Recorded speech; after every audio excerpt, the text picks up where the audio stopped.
Oke, teman-teman semuanya, mari kita mulai live malam hari ini. Mari kita mulai live malam hari ini ya.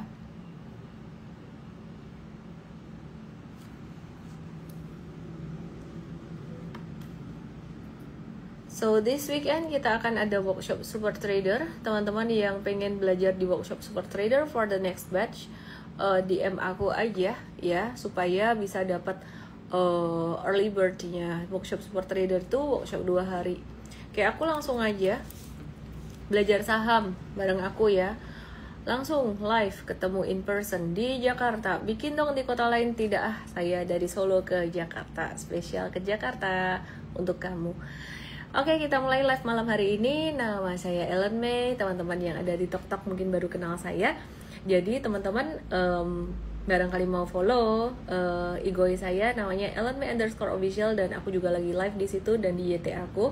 Aku mau share chart di IG aku. Langsung aja, ini hari Senin dan ada beberapa update sampai kemarin, weekend kemarin dari Amerika maupun dari China. Tapi sebelum saya bahas tentang masih Amerika versus China, jadi live hari ini aku akan banyak bahas tentang hasil perundingan Indonesia ke Amerika ya, dengan Amerika, dan kemudian yang berikutnya hasil dari China itu, China gimana nih pandangannya terhadap negosiasi Indonesia dengan Amerika. Ternyata ada yang menarik di sini. Jadi teman-teman semuanya langsung aja live aku malam hari ini ditonton sampai habis ya, biar kamu bisa lebih tenang dalam berinvestasi dan juga trading. Yuk langsung aja kita lihat IHSG. IHSG udah beberapa hari ini bergerak stagnan, demikian pula juga dengan indeks Asia beberapa hari ini stagnan.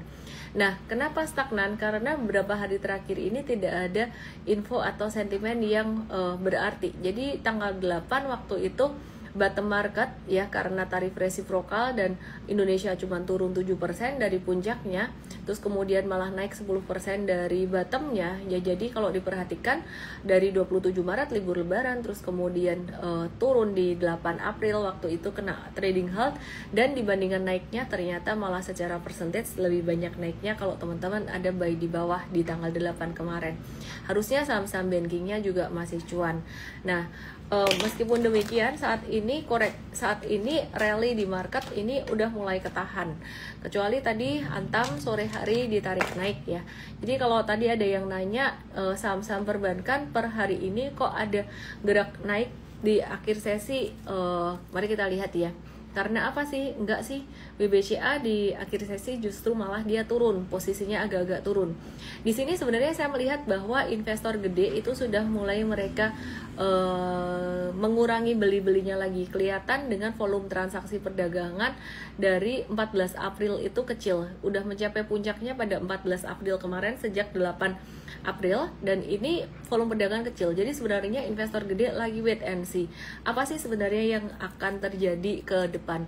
Kemudian BBNI juga sama, setelah penghitungan dividen beberapa hari yang lalu, ini dia juga turun ya, turunnya sekitaran 10%, sebenarnya sangat wajar sekali.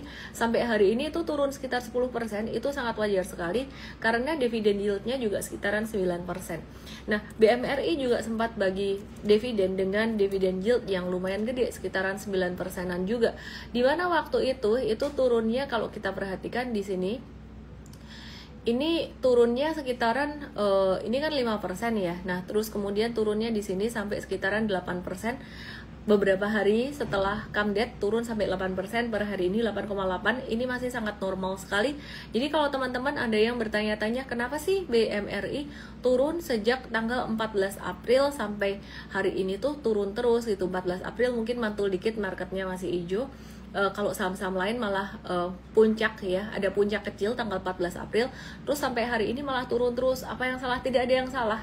Jadi investor gede sudah memanfaatkan sentimen positif untuk jangka pendek, dan kenaikan sekitaran 10% dari bottom tanggal 8 untuk beberapa saham big banks, termasuk juga saham BBRI, itu sebenarnya sudah sangat signifikan sekali. Jadi ketika mereka sudah dapat dividen, banyak yang mereka Yang punya modal bawah mereka profit taking itu sangat wajar sekali. Tapi sebenarnya kalau yang belinya pas come date itu baru dapat dividen. Nah, baru dapat dividen terus kemudian dijual besoknya, sebenarnya bakbo kalau bahasa Jawa, impas BEP. Nah, hari ini asing net sell setengah triliun, 518,6 miliar. Nah, saham yang banyak dijual asing itu ada saham big banks, BBCA. Jadi mereka kelihatan banget mereka profit taking dalam jangka pendek, kelihatan banget investor asing itu mereka trading juga. Jadi tidak hanya investing. Dapat 10%-an mereka profit taking. Jadi kalau dihitung dari bottom tanggal 8 sampai per hari ini itu sebenarnya ada sekitar 10 sampai 13%. Jadi mereka profit taking. Apa yang membuat mereka jualan just profit taking? BBRI mereka ada jual net sell 112%, dihitung dari bottom tanggal 8 sampai per hari ini masih untung sekitaran 4% ya. Jadi masih untung sekitaran 4% dan masih dapat dividen saham. Ya, jadi masih untung sekitar 4% dan dapat dividen saham ya. Oke. Terus kemudian sebentar Sariwawan saya mengganggu. Dilap dulu kenoloknya biar nggak aneh tampilannya. Tapi lipstiknya jadi hilang. Dah. Oke, baiklah. Oke, terus kemudian apa lagi tadi, lupa saya. Sampai mana? BBRI net sell. Oke, terus kemudian BBNI ini net sell-nya 87,2 miliar. Yang masuk top 5 net sell BCA, BRI, BNI, MDKA dan TLKM. Dan yang menarik di sini BMRI nggak masuk dalam top 5 net sell ya. Nah, BNI ini ternyata dari bottom, yang menarik ya, dari bottom tanggal 8 April sampai per hari ini masih cuan 10% plus. Kalau misalkan dapat dividen ya berarti ketambahan cuan dividen sekitaran yieldnya 10% gitu loh. Jadi udah misalkan beli di bottom tanggal 8 April kemarin, ini dapat cuan 10% dari dividen, dan sampai per hari ini jika dijual per hari ini dari harga saham itu dia tidak rugi. Jadi masih cuan 10%. Maka dari itu saya cuma mau ingetin teman-teman, jangan takut dengan Donald Trump. Jangan takut dengan pertarungan antara Donald Trump dan China. Karena biasanya ketika terjadi turun atau crash besar, justru itu menjadi satu kesempatan buat kita semua. MDKA juga surprisingly dari tanggal 9 April kemarin naik perlahan menyusul Antam dan sudah naik 71,67%, wait and see dulu aja. Namun per hari ini MDKA ini juga masuk dalam top 5 net sell ya, 64,2 miliar. Ini menunjukkan bahwa asing sudah mulai profit taking di MDKA. Kemudian di TLKM ini masuk top 5 net sell juga dengan net sell 55,2 miliar, dan ini sangat wajar sekali kalau diperhatikan. Selalu saya pakai benchmarknya tanggal 8. Kenapa? Karena tanggal 8 adalah bottom market yang sangat luar biasa terjadi beberapa hari ini dan dipakai oleh investor-investor gede. Mereka judulnya investor asing, tapi mereka trading juga. 22% keuntungan diambil dari ekor hari ini ya. Kalau tanggal 8 sampai harga penutupan hari ini mereka masih cuan 25%. Jadi tidak semua dari mereka berinvestasi jangka panjang. Pertanyaan kalian langsung saya jawab. Jika ada yang nanya, kalau aku dapat juga di tanggal 8 kemarin, sebaiknya aku mau jualan nggak ya? Sebenarnya aku nyalain ya, sudah diterangin kok masih gelap-gelap gitu. Aku merasa aneh, diigoi gelap. Oke. Kalau kalian ada dapat di tanggal 8 kemarin dan kalian mau profit taking dulu sebagian untuk trading, it's okay, boleh kok. Boleh kok. Setiap tindakan itu harus tahu keuntungannya apa, konsekuensinya apa. Ketika kalian tanya boleh atau tidak, sebenarnya kalian sedang bertanya konsekuensinya apa. Konsekuensinya cuma satu, jika dia lanjut naik lagi tidak boleh menyesal karena sudah profit taking. Ya, jadi nggak boleh menyesal. Prinsipnya orang dalam trading itu mesti bisa bersyukur.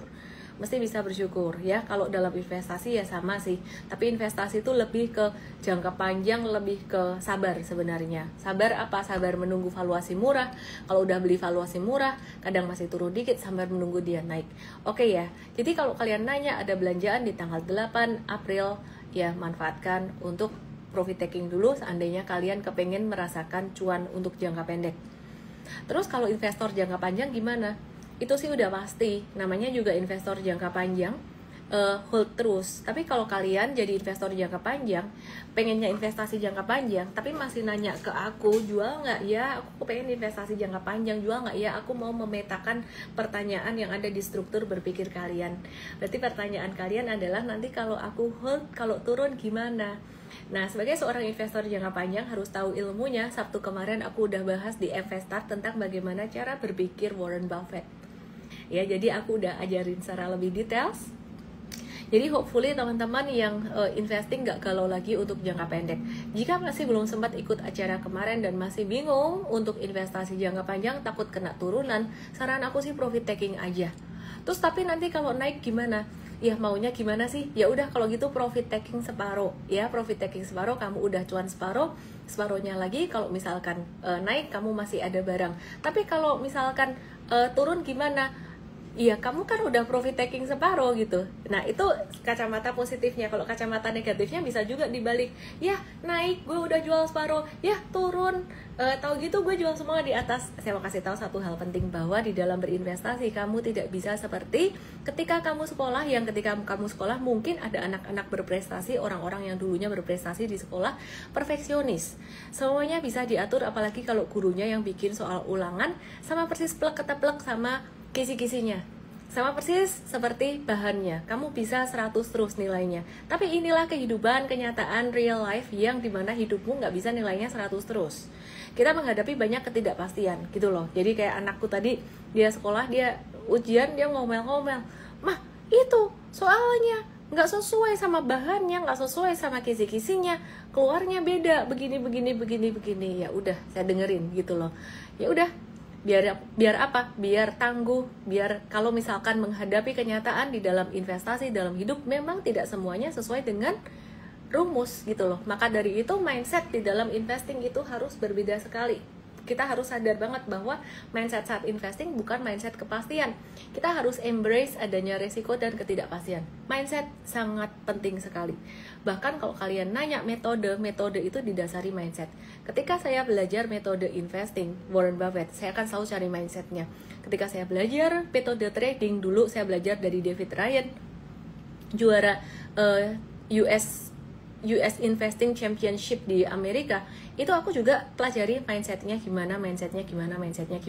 Ternyata mindsetnya David Ryan adalah money management. Oke, nah aku tadi udah bahas beberapa saham yang lumayan aktif, yang di net sell hari ini. Terus aku mau bahas beberapa saham yang aktif dari sektor properti. Kali ini aku balik, aku bahas saham-sahamnya dulu, baru aku akan bahas sentimen dari Amerika dan China yang makin seru aja ke belakang. Meskipun beberapa hari ini sempat kayak nggak terlalu signifikan, tapi sebenarnya aku ngelihat si Don Kinol ya Don Kinol tau nggak siapa? Si Don Kinol, ada yang DM aku dia bilang Don Kinol lucu juga ya, daripada aku nyebutin nama aslinya terus gitu ya. Jadi dia sebenarnya aku ngelihat dia sudah merasa menang dari separuh pertandingan gitu loh. Nanti aku akan cerita. Tapi sebelumnya aku cerita dulu tentang saham-saham yang hari ini lumayan aktif. Seperti contohnya ada saham APLN dan DILD atau Intiland. Nah, perhatikan di sini, ini APLN, Agung Podomoro Land Tbk. Ada pattern inverse head and shoulders, technical masih sangat berpengaruh, masih sangat berguna sekali untuk kita bisa trading dalam jangka pendek ya. Nah, jadi hari ini dia breakout dari level 89 dan berpotensi menuju ke level 101 di dalam jangka pendeknya.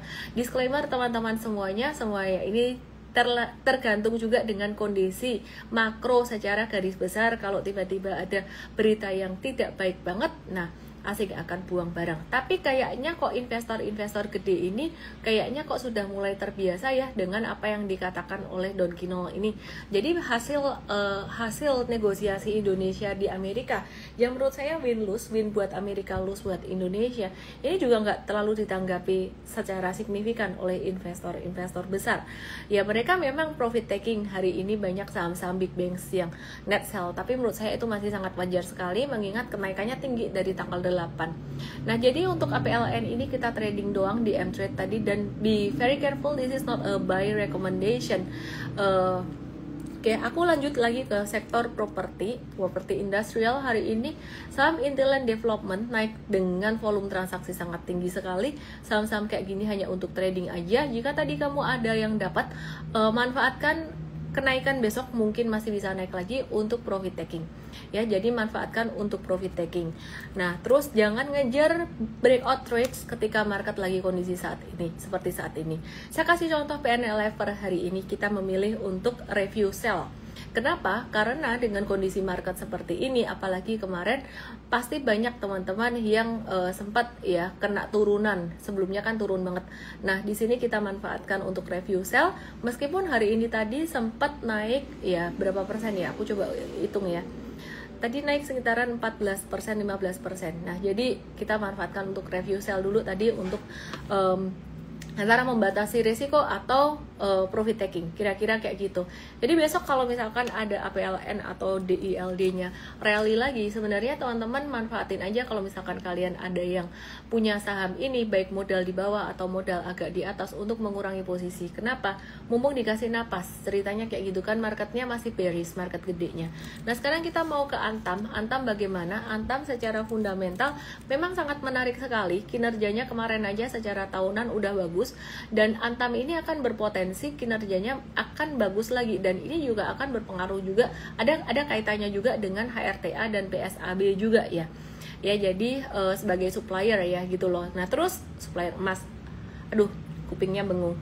Ya, jadi Antam ini dikabarkan investor seperti BlackRock, Vanguard, Dimensional, dan American Century ini aktif mengumpulkan Antam selama beberapa bulan terakhir. Meskipun demikian, beritanya baru kayaknya dimunculin sekarang karena per hari ini Antam tuh naik. Jadi dalam beberapa bulan terakhir ya, ini sebenarnya yang aku bilang fundamental tuh kadang-kadang nggak selalu cocok dengan technical dalam jangka pendek. Makanya fundamental for investing, technical for trading. Kalau misalkan nggak bisa ngebaca asing akumulasi, ya udah trading aja. M-Trade ada trading Antam, dan kita sudah profit taking di dalam jangka pendek ya. Kenapa profit takingnya lebih cepat ya? Karena kondisi market lagi bearish. Intinya kita kalau trading kita mau cuan bungkus aja. Saya lupa ingat M-Trade itu tradingnya Antam atau HRTA ya. Pokoknya HRTA ada deh. Aduh, saya belum login. Saya login dulu sebentar ya. Saya login dulu sebentar, sabar. Trading ideas. Jual. Oh, HRTA deh. HRTA tradingnya beberapa hari yang lalu. 10 April. Profit taking 9-12%. Oke deh, lanjut ya. Ada trading SMGR juga. Oke, lanjut deh. Ya, jadi Antam nih gimana kalau udah bentuk chartnya kayak gini? Nah, ya, sepanjang saya trading selama ini, nggak ada saham yang gerakannya naik-naik terus, nggak ada juga yang saham yang gerakannya turun-turun terus gitu loh. Jadi kalau naik terus biasanya antara dia nggak liquid atau saham gorengan gitu loh. Tapi kalau saham yang sehat biasanya ketika dia naik dia akan ada retracement-nya. Nah, Antam ini dia berpotensi membentuk flag. Kalau dia retracement, dia berpotensi membentuk pattern bendera atau pattern flag. Teman-teman yang ada di TokTok, yang ada di YT, aku lagi ada share chart Antam di Igoi aku, Ellen May Official. Jadi kalian tungguin aja retracement-nya, nggak usah merasa FOMO atau ketinggalan.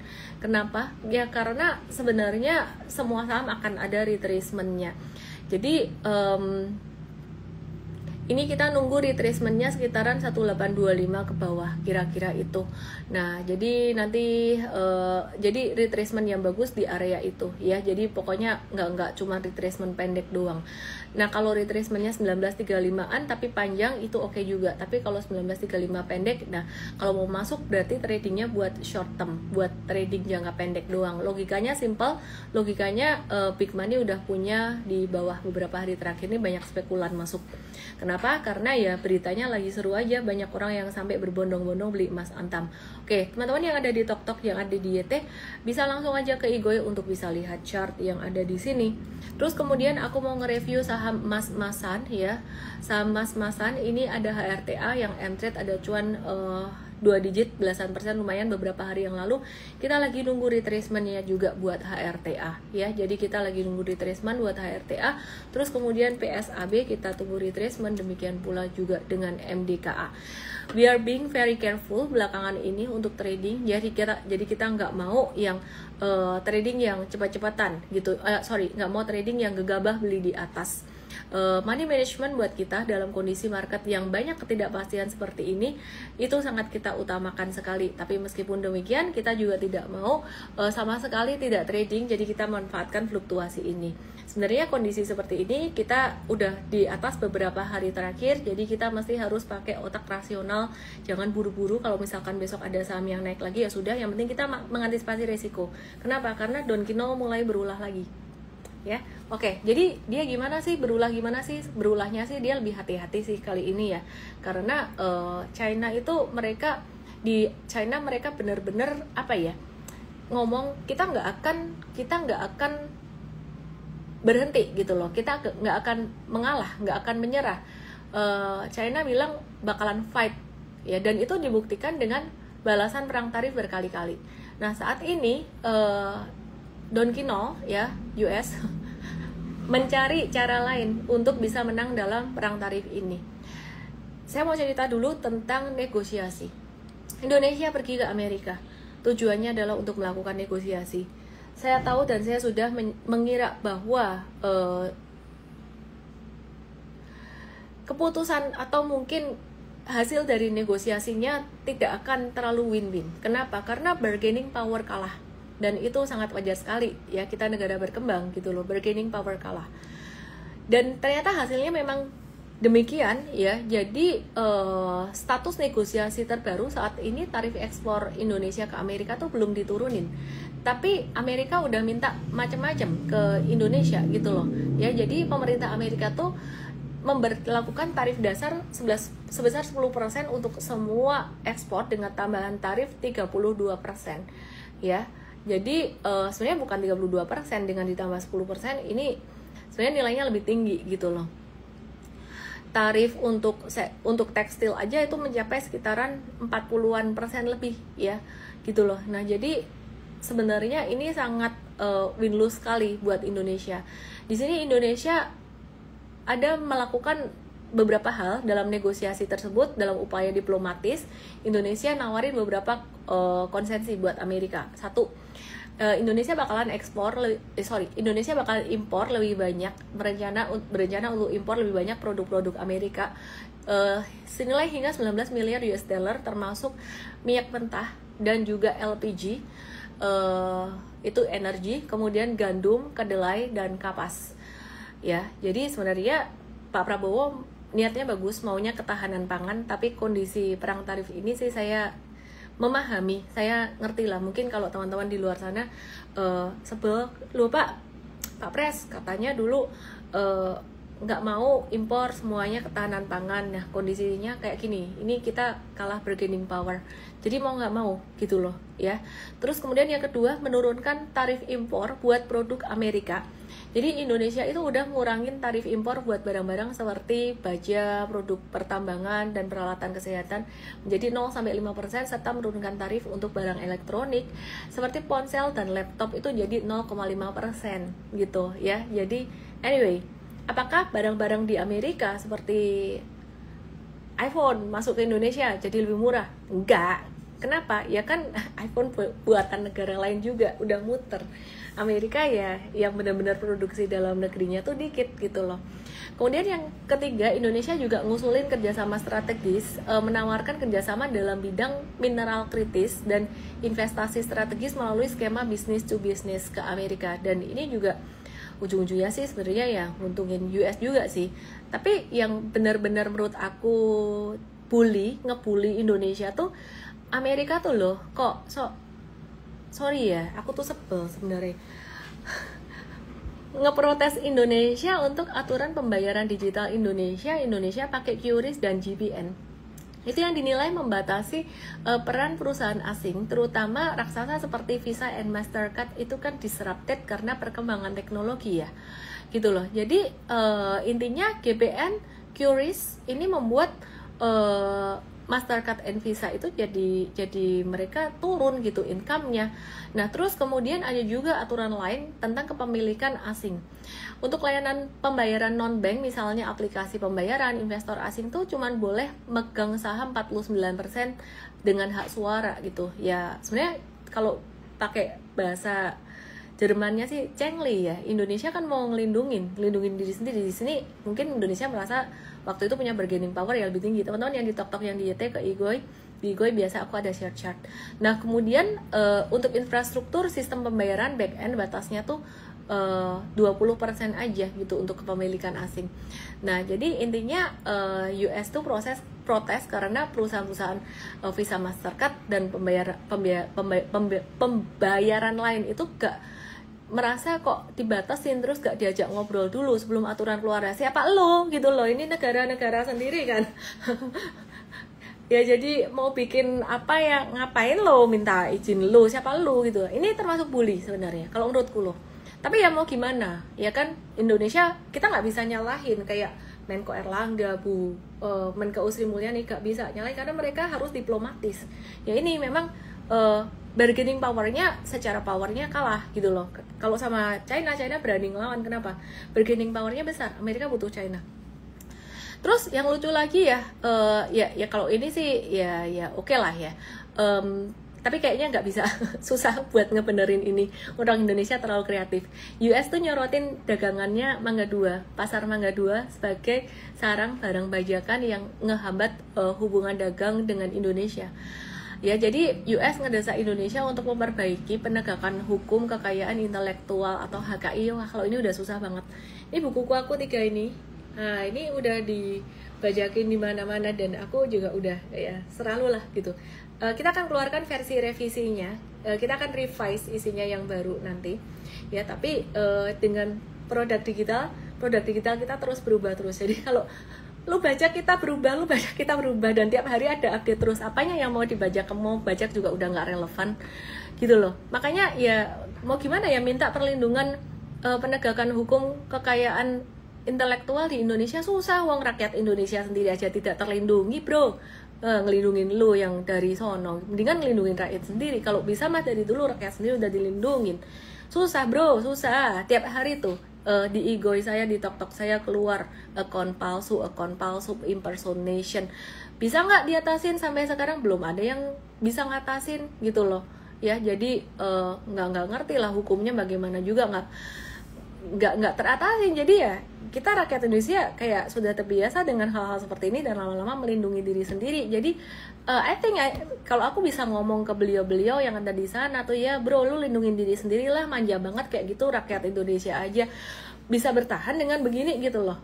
Anyway, itu namanya bully gitu loh. Jadi win-lose gitu loh. Terus kemudian langkah selanjutnya gimana? Indonesia masih akan negosiasi dengan US selama 60 hari ke depan ya, dengan harapan mencapai kesepakatan sebelum masa penangguhan tarif berakhir. Hopefully ada sesuatu yang bagus buat Indo.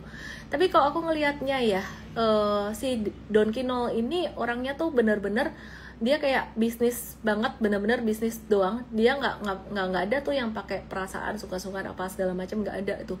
Jadi kayak seperti bagaimana dia memperlakukan Zelensky yang dianggap sangat membutuhkan dia. Ya, jadi kalau untuk negara-negara lain yang bargaining power-nya rendah, ya begitulah, gitu loh. Problemnya muncul dari China, ya kan? Si Don Kinol kan pernah nggak seneng Indo masuk ke BRICS ya. China ini gantian sebel, gitu loh. Bilang apa?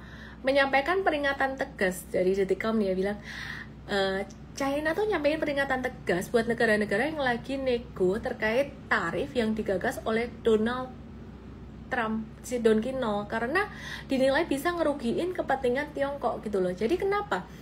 China tuh bilang bahwa mereka akan ngambil langkah balasan buat negara-negara yang dianggap ngerugikan. Waduh, pusing lagi tuh Indo. Habis ini dia pergi ke China mungkin ya, bapak-bapak dan ibu-ibu yang ini mungkin ke China, perwakilan dari Indo. Salah lagi deh nih di tengah-tengah gitu loh. Jadi ini gimana ya?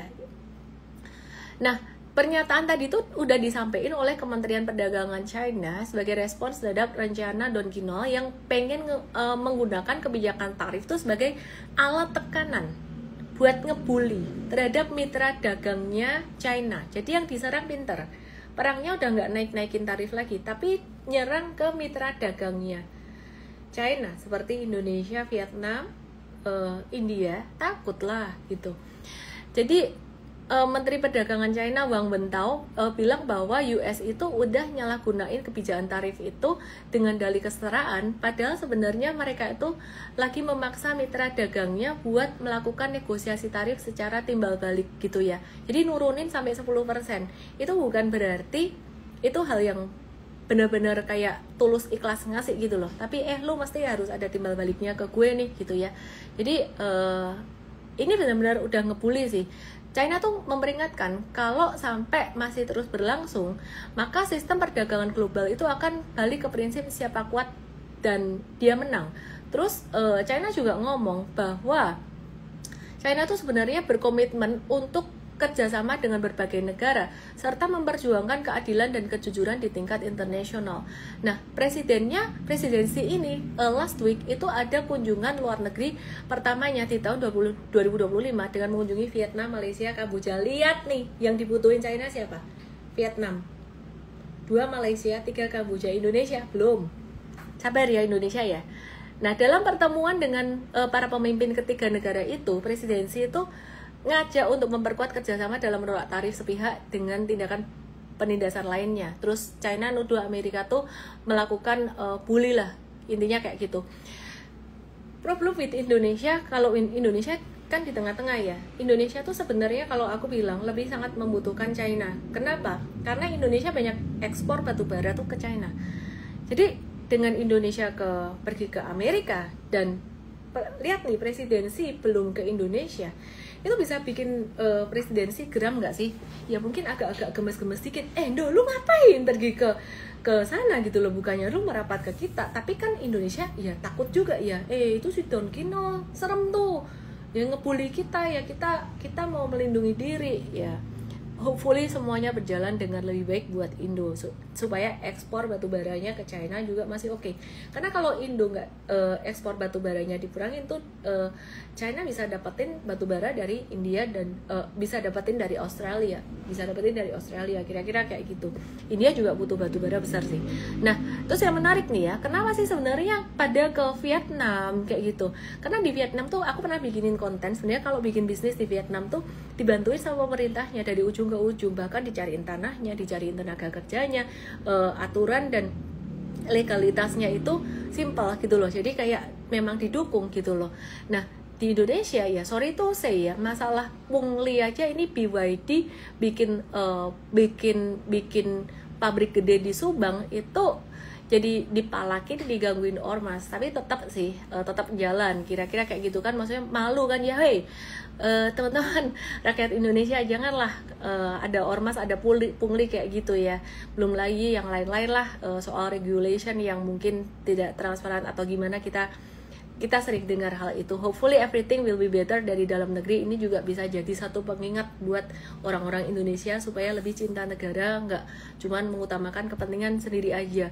LG itu ngebatalin investasi 130 triliun dari Indonesia ya, meskipun masih ada masih ada company di Indonesia, yaitu pabrik baterai Hyundai LG Indonesia Green Power, HLI Green Power. Tapi dia ngebatalin investasi 130 triliun ya. Nah, jadi penyebabnya apa juga nggak jelas, tapi intinya sih ngelihat pergeseran kondisi pasar. I believe ini karena perang tarif juga. Jadi mungkin LG nyari negara yang mungkin tarifnya lebih murah ke US gitu loh dibandingkan dengan Indonesia dengan segala pertimbangan lainnya. Terus saya mau bahas balik lagi ke saham Indonesia, ada emas. Saham emas yang terkait emas ada di BRIS ya. Kok bisa BRIS kok terkait dengan emas? Karena BRIS itu bank bullion, jadi bisa untuk transaksi emas. Jadi beberapa hari terakhir BRIS juga udah naik tinggi, wait and see dulu aja.